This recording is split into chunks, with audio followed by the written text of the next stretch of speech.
మనం చేయవలసినవి ఏం చేయాలంటే మొట్టమొదటిసారిగా మనం తగ్గించాలి. అవునా? ఈ సంవత్సరం ఏం చేయాలా? ఫలించాలి.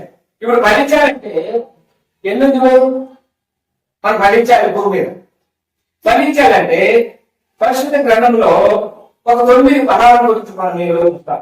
ఈ నూతన సంవత్సరంలో 2వ పరిశుద్ధ గ్రంథం గలతీయులకు రాసిన పత్రిక 5వ అధ్యాయము 28వ వచనంలో మరి పరిశుద్ధ గ్రంథంలో నుండి మరి మాటలు మనం ధ్యానించుకుంది. బైబిల్ గ్రంథం తీసుకున్న వారు దయచేసి చింటి గారు వ్యాఖ్యానం చదువుతారు. గలతీయులకు రాసిన పత్రిక 5వ అధ్యాయము 22వ వచనంలో ఒక 9 ఆత్మ ఫలాలను గురించి మనం చూస్తాం. అయితే ఆత్మఫలం ఏమనగా ప్రేమ, సంతోషము, సమాధానము, దీర్ఘశాంతము, దయాళత్వము, మంచితనము, విశ్వాసము, సాత్వికము, ఆశానిగ్రహము. ఇవి 9 మనం ఏం చేయాలా? ఈ సంవత్సరంలో మనం నేర్చుకోవాలి. ఈ 9 ఒక క్రైస్తవ కుటుంబంలో క్రైస్తవ విశ్వాసి హృదయంలో ఉంటే మరి ఎలా ఉంటారో ఆ కుటుంబము ఫలిస్తుంది. ఇది మంచి సర్టిఫికేట్. ఈ సంవత్సరంలో ఇలాంటి సర్టిఫికేట్తో ప్రతి కుటుంబం ఎదగాలి. అది ఆర్థికంగా ఎదగడానికి ఈ 9 కావాలంటే మరి చెప్పేయాలి. కొన్నింటి ఎదగాలంటే ప్రేమ ఉండాలి, మంచితనం ఉండాలి, దయాళత్వం ఉండాలి. ఇవన్నీ కూడా 9 విషయాలు మనం చూసాం. ఈ 9 మనం గమనించి చూసినప్పుడు దయచేసి చూడండి. మరి ఆ విధిగానే లేఖనాన్ని మనం చూస్తాం. 2వ పేతురు ఇవి ఫలించవలసినవి. కొన్నింటిని మనం ఏం చేయాలా? అమర్చుకోవాలి. ఏటిని అమర్చుకోవాలి ఈ సంవత్సరంలో? ఇప్పుడు ఫలించాలంటే ఇవి ఆత్మ ఫలాన్ని సంపాదించుకోవాలి. ఇప్పుడు అమర్చుకోవాలి.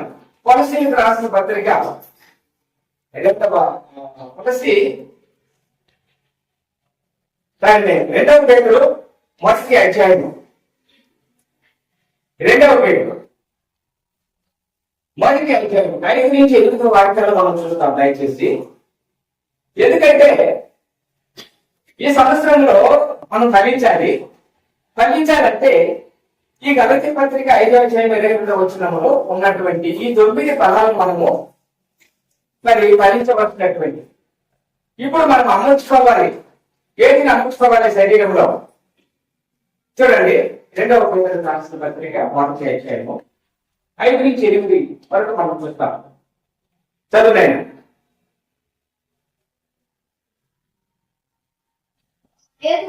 ఆ హేతువు చేతని మీ మట్టుకు మీరు పూర్ణ జాగ్రత్త కలవాలి. గమనించండి, మీ మట్టుకు మీరు ఏం చేయాలా? పూర్ణ జాగ్రత్త కలిగి ఉండాలి. ఎప్పుడు? ఈ సంవత్సరం అంతటిలో కూడా. చూడండి, ఆ హేతువు చేత మీ మట్టుకు మీరు పూర్ణ జాగ్రత్త కలవాలి. విశ్వాసమునందు సద్గుణమును, సద్గుణమునందు జ్ఞానమును, జ్ఞానమునందు ఆశానిగ్రహమును, ఆశానిగ్రహమునందు సహనమును, సహనమునందు భక్తిని, భక్తి అందు సహోదర ప్రేమను, సహోదర ప్రేమ యొక్క దయను అమర్చుకొని అన్నారు. చూడండి ప్రియమైన దేవుడు, ఇవన్నీ కూడా అవును కాదు అది అసలు ఇంటర్లో ఉన్నటువంటి మరి వారికి ఈనాటి సంఘంలో ఉన్నటువంటి మనకు కూడా ఈ మాటల గురించి చెప్పడం జరిగింది. ఇది పరిశుద్ధాత్మ ధైర్యపూర్వకంగా కలిగినటువంటి మాటలు. కాబట్టి మనం ఇప్పుడు ఫలించాలంటే ఎన్ని అమర్చుకోవాలన్నా ఫలించాలి. 9 ఇవి ఖచ్చితంగా ఈ సంవత్సరంలో మనం దేవుడి సన్నిధిలో మరి మనం ఫలించగలిగిన మన వాటిని అమర్చుకుందాము. మరి అమర్చుకోవాలి. ఏంటిని అమర్చుకోవాలి? ఇంటిలో వస్తువులు కాదు, బట్టలు సెట్ చేసుకోవడం కాదు, లోక సంబంధమైనటువంటి వస్తువులను అమర్చుకోవడం కాదు. ఏంటిని అమర్చుకోవాలా? ఈ హేతు చేతనే మిమ్మల్ని మీరు పూర్వ జాగ్రత్త కలవాలి. దేన్ని అమర్చుకోవాలి? సద్గుణమును అమర్చుకోవాలి. సద్గుణమునందు జ్ఞానమును అమర్చుకోవాలి. జ్ఞానమునందు ఆశా నిగ్రహమును అమర్చుకోవాలి. ఆశా నిగ్రహమునందు సహనమును అమర్చుకోవాలి. సహనమునందు దేని అమర్చుకోవాలి? భక్తిని. భక్తి ఎందుకు దేవిని అమర్చుకోవాలి? సహోదర ప్రేమను. సహోదర ప్రేమ ఎందుకు దేవిని అమర్చుకోవాలి? దైవము అమర్చుకోవాలి. కాబట్టి వీటన్నింటిని కూడా మనం అమర్చుకున్నట్లయితే ఈ సంవత్సరంలో మన దేవుడి సన్నిధిలో మనం ఎదగడానికి చాలా మంచిదిగా ఉంటుందని నేను మీకు మనవి చేస్తూ ఉన్నాను. ఇప్పుడు గమనించాలండి, ఫలించాలంటే 9, అమర్చుకోవాలంటే ఇవి ఒక 9. మనం ఇప్పుడు సంపాలి. ఈ సంవత్సరంలో కొన్ని చంపుకోవాలి, కొన్ని అలవాటు ఉంటుంది.